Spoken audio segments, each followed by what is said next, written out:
Hey y'all, I know I posted the quarter inch is not a quarter inch is not a quarter inch tutorial. So if you read that, this is going to be a pretty big repeat of that, but I wanted to show you on your machine so you could kind of get a grasp of where everything needs to be and kind of what you're looking at as far as making sure you have an appropriate stitch length and whatnot. So what we're going to look at really first is with your machine, you usually get a few feet, sewing feet that come with it. One of those is this one, which is very similar, and I apologize for my little beat up finger, poor guy. But what it's going to have, sometimes they're clear through here, sometimes it's just a basic foot that has an opening here that'll allow you to put it on your machine, and then it'll allow you to stitch and see where you're going with your needle. So as it goes down and through, you can see where it goes. So what we're going to look at here is, assuming that the presser foot is on the machine, we're going to look here. This white line shows your quarter inch line, and if you'll notice, we'll talk about this in a second, but I have a red line coming all the way down. So what you want to do is line up this little ruler here. I have it on a quarter inch, and I'm just setting it right here at the edge of my quarter inch line, and I'm going to bring that down. And what you want is for that needle to come just on the inside. Let me see if I can do this. Just on the inside of the ruler. So what that's going to do is it lets you know that, yep, you in fact have that quarter inch seam. And now as long as you stitch a straight line, if you'll notice on the inside of that white line, you will always have a quarter inch seam.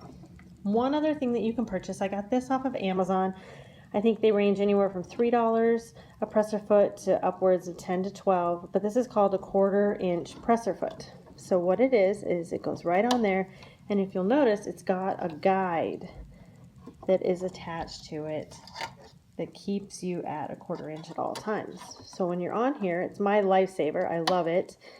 It goes right onto that little line that I have, and then it keeps it going. So as you're sewing fabric through, you can keep everything right on the quarter inch. So if I was to take a piece of fabric, two of my squares to put together here to go through, what we would have is a piece of fabric. You can line it up on here, and you can start to see where you can get your quarter inch, and as it runs itself through the machine. Now, I took the liberty, this comes in handy for many different types of squares you might put together, whether it's half square triangles, sewing curves, different things that you might need. But this is just a simple piece of painter's tape. I marked it a line, and then I marked a quarter inch off of that line, and then another quarter inch off of that line.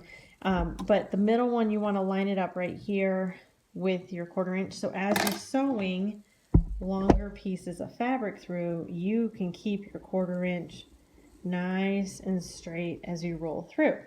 So go ahead and take some of your practice fabric. I did give you guys extra just in case, but I would recommend just grabbing a piece of scrap fabric if you have it. If not, just use the very tip end of some of the extra I gave you, and just kind of practice stitching straight lines at a quarter inch. Do a few, practice with your speed as you get going.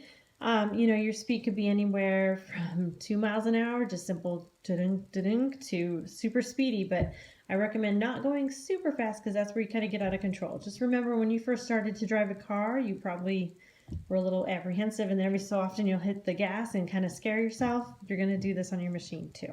Okay, so let's get back to the next steps, and we're going to start putting some of these guys together.